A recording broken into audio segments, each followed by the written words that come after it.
Hello, this is Mike, NoStressMike.com. Here I wanted to show you, before I get too far, show you this real cool place right here.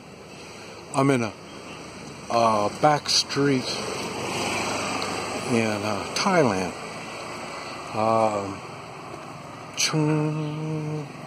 Chung Rai, R-A-I. And I thought I'd bring this thing up. This has been I've been here probably 5 days, I think, something like that. And a problem keeps coming up, and I can't figure it out. And that is, and I've made some videos about it. Well, I think I got it figured out. Is food. And I'm having a problem finding food. Now, this is something I don't normally talk about, especially on YouTube. But I do have a food allergy.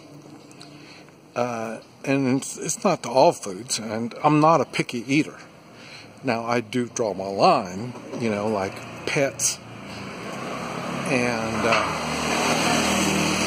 parts of the body that I don't believe should be eaten, like eyeballs and buttholes and stuff like that.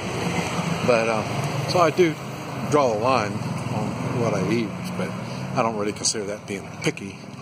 And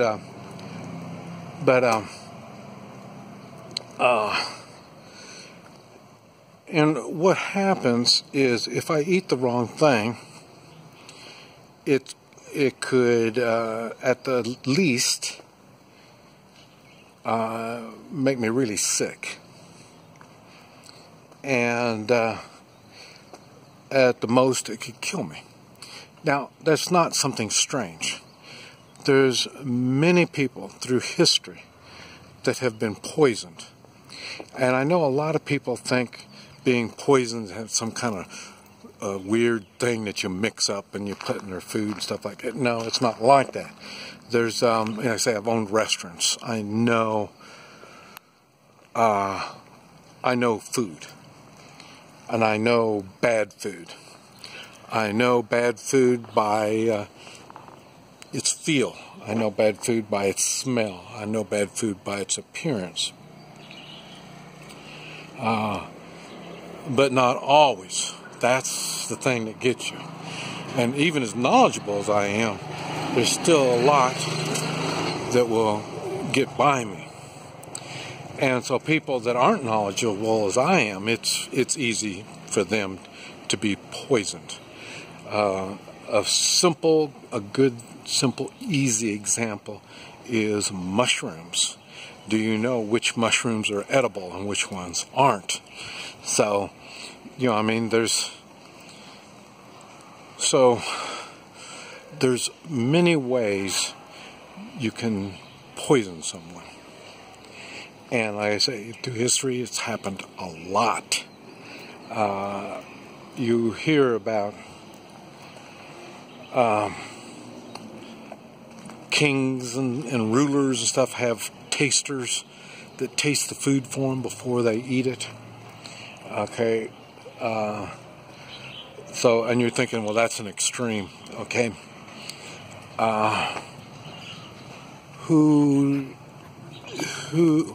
one of the reasons I talk about women, one of the reasons why a good woman, you have a good woman, is she prepares your food. She knows what's good and what's bad for you, so you are not poisoned.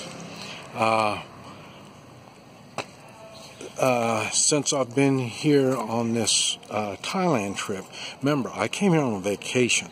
I know no one when I came. And I am not, right now, really, I'm not even socializing to get to know people. Because one thing is, I figured out I knew I was having a problem, but now I know what it is, and that is I don't know the food.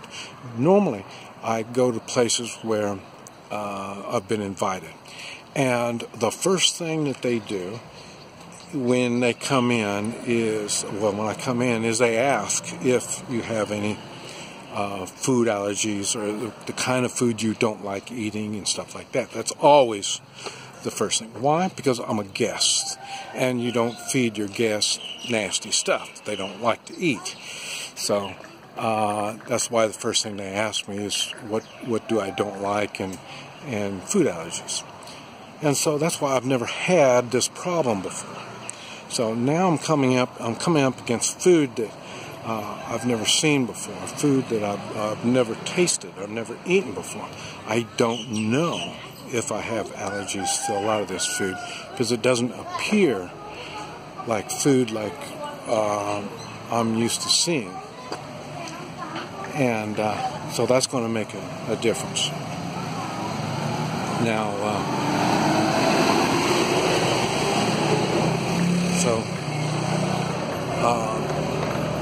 that's why it's come up that this food thing has been, and I can't believe it, each day I've been having a problem. But now I could go to 7-Eleven, there's a lot of 7-Elevens here, and get ready-made packaged food, and I'm not going to starve to death. I mean, that's the thing.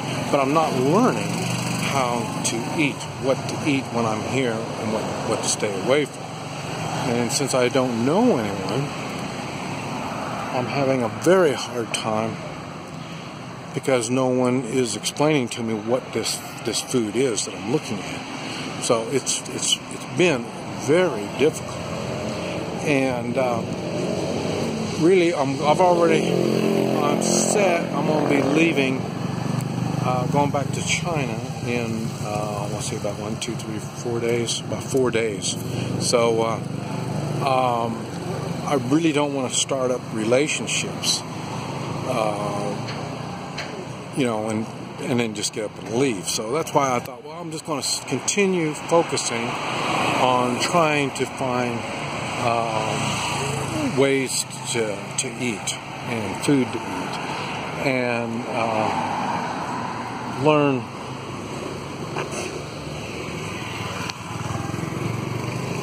learn all the obstacles that there are, because this is a problem that's new to me. I haven't had to face it before, and so now I have to keep a vigilance on what's going on. I had something, because the food is unfamiliar, I can't go by the name and I can't go by the looks, because like I say, a lot of it's mixed up. The other day I did wake up in the middle of the night. I was having a hard time breathing, and I do take medicine when stuff like this happens. I carry medicine with me because there's some things that natural health just doesn't take care of. The idea is to avoid being sick, so I'm not. So I've had to, so I do carry medicine for me. At one time, I was allergic to bee stings. That's why when I had that hornet attack, it was a concern of mine. You saw how I swelled up. It was bad. But, like I say, it didn't affect my breathing, and I was able to continue on doing what I was doing. So, and what it is once I find out what I have, I work on it naturally, try to fix it. Now, the bee stings don't bother me. That's why the wasp thing, or the hornets, was a big test to see if I could still do it. Now, I have noticed since then my allergy towards food has been a little more sensitive than it used to be. So it did put a strain on my immune system. And but now, like I say, I don't know anybody here in Thailand. And once I get back to China, I know people, and these people will make sure that I don't eat anything wrong. And that's another good reason why you don't want to travel by yourself. I was lucky to wake up the other night, and like I say, and understand what was happening to me. I'll tell you one of the things, I'll explain a little bit. One of the things is, it's what it is, it's hives. And it'll break out in little spots first, And what you have to watch out for is it'll get into your lungs, your throat, and this type of stuff, and it'll swell, and then you can't breathe. So this is how it works. This is how you are poisoned. And so a lot of times being poisoned isn't something that's done on purpose. It's something that just falls under shit happens. The only thing is, sometimes shit doesn't have to happen. And if you stay vigilant, you can avoid a lot of shit. And so, like I say, now what I'm trying to do is learn more about what kinds of food I can eat, what to look for, and so because I will be back. The food tastes good. It's of different flavor, so I can't tell when I'm eating something I shouldn't be eating because it's blended in with other things. So this is what I'm hoping to learn more about the kinds of food I can eat and still be able to try the different kinds of food that is out there. And but it is an important thing. Food and water. I already showed you my water purification, so I've got water taken care of. I've been using a lot of their bottled water here. They've got some pretty good bottled water. Plus, I purify my own water, so so the water thing's taken care of.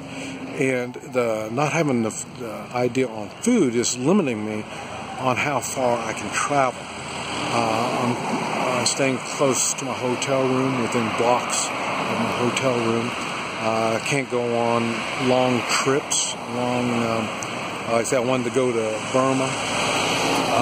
I found a place where I can get on a boat, take a ride on the